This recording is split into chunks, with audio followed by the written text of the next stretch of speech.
you're the guy that on election night, President Trump is going to look at you and say, James, are we going to win? What would be the answer right now? We would win if the election were held today. And it would be narrow. You'd be narrow. So how confident do you feel in the path to 270? I can get you to 270, or do you say, hey, Mr. President, right now I see us at 286 or 290? Like where? Yeah. And I get it's a snapshot, right? So I'm not holding you to this right now. Things will come into play. We could go one way or the other. If in your mind, and I see it on Twitter, if you follow James Blair, you'll see you respond to a lot of folks. But where do you see the map right now today?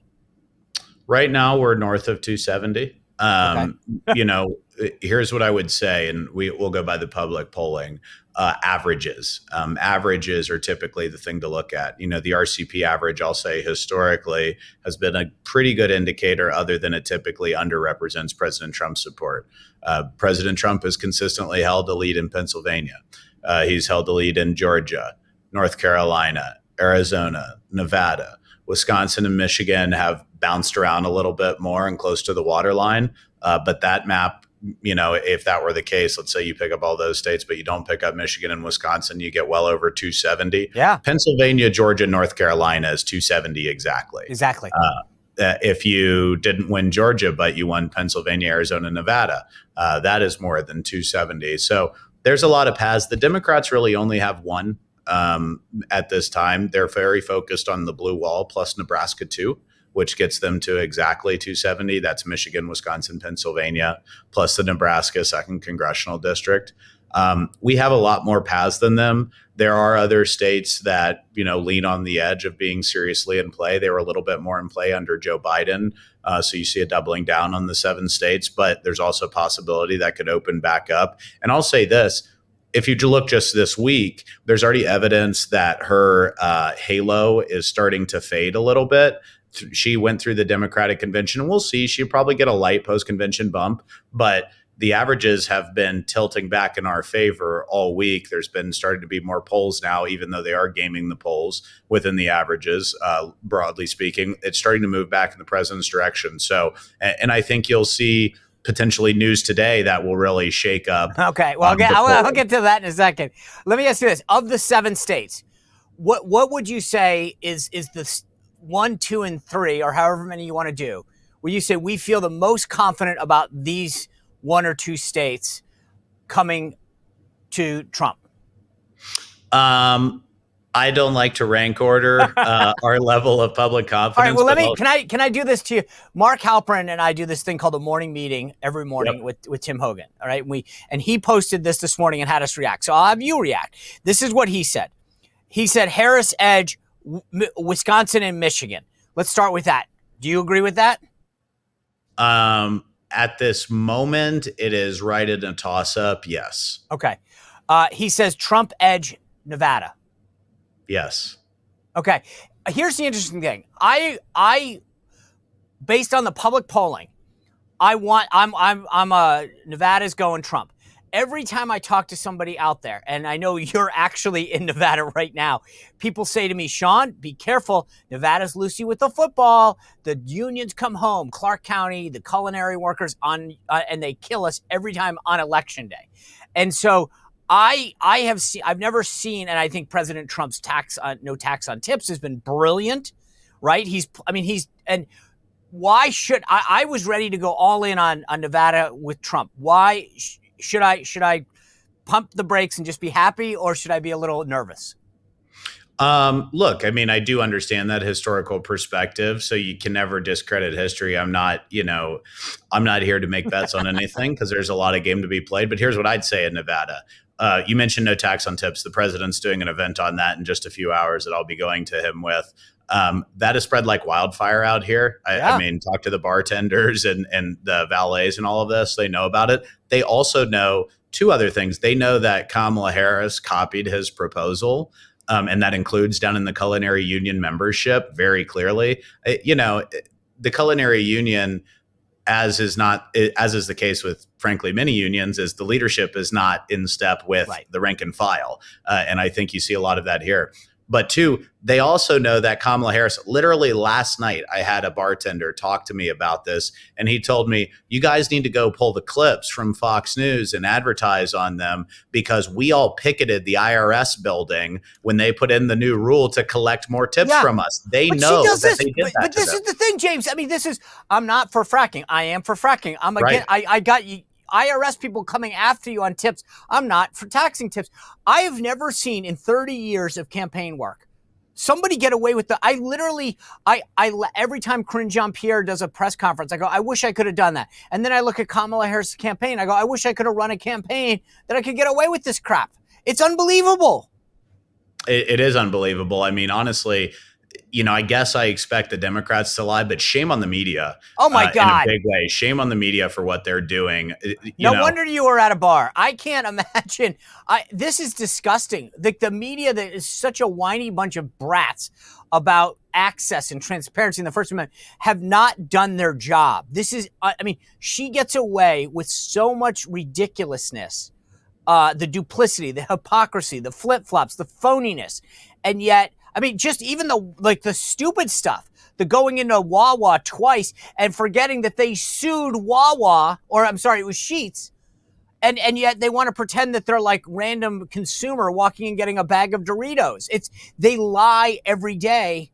They copy that. Again, I get wound up when I talk about this. I can't imagine how frustrating it is for you guys. For good reason. It's very frustrating. And, I'll make two comments. One, 20 years ago, or maybe even 10 years ago, Kamala Harris's flip-flops and her dishonesty would have been a campaign ending lie. Nobody would have gotten away with this. Joe Biden got, remember, he got skewered his first time he ran for president for plagiarizing the dude from Britain. And now she plagiarizes the guy from America. Right. He had to drop out of the presidential race over. It never would have flown. And then the second thing is shame on the media for not looking at the facts and what's actually happening and forcing the honest conversation that the American people want. Yesterday, we were at the border in Arizona in Montezuma Pass, and we had some of the family members there of individuals in some of the cases that you've read a lot about in the news where someone has been raped and murdered by an illegal immigrant. And I tweeted about that this morning. You should go look at it. The fact that Kamala Harris won't acknowledge these people and the fact that the press won't acknowledge these people is wrong. It is time to have a serious conversation about illegal immigration in this country and what it's doing to our country and how it's endangering people. And the fact that they're willing to cover it up, at some level, it's like, whose side are you on? Aren't we all Americans? It's disgusting. Honestly, the idea that they run these ads talking about being tough on the border. I want to respect your time. I want to run through the rest of these states real quick. This is what Halpern said. He said, tied, but mostly moving back to Trump, absent a Harris sweep, Georgia. You agree with that? Yeah. All right. I think the Brian Kemp thing was brilliant. Credit to President Trump. Look, you can say if you have a grievance with Brian Kemp, focus on it after November 5th. But Kemp is popular. He's on board with Trump. I think Georgia's coming home. Good. He says this, tied and likely to stay that way for at least now, Pennsylvania and Arizona. Do you agree with that? I don't think Arizona is tied. I would put that a little more in our column. I'm with you. I'm with you on that. And frankly, I wouldn't even call Pennsylvania tied, but it is a toss-up. This is a close race. It's all polling, but we have consistently held above in Pennsylvania for many months, including with Kamala Harris in the race. But Pennsylvania's ground zero. That is sort of the tip of the spear of the war. All right. And then the last two things. North Carolina, I think that's a Trump state. Where do you come down on that? Yeah, it looks very good for us. It's strong. Again, North Carolina has growth trends.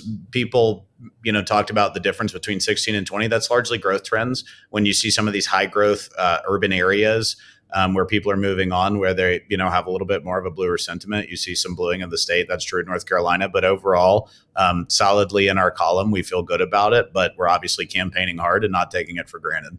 All right. What about the twos? Nebraska 2 and Maine 2?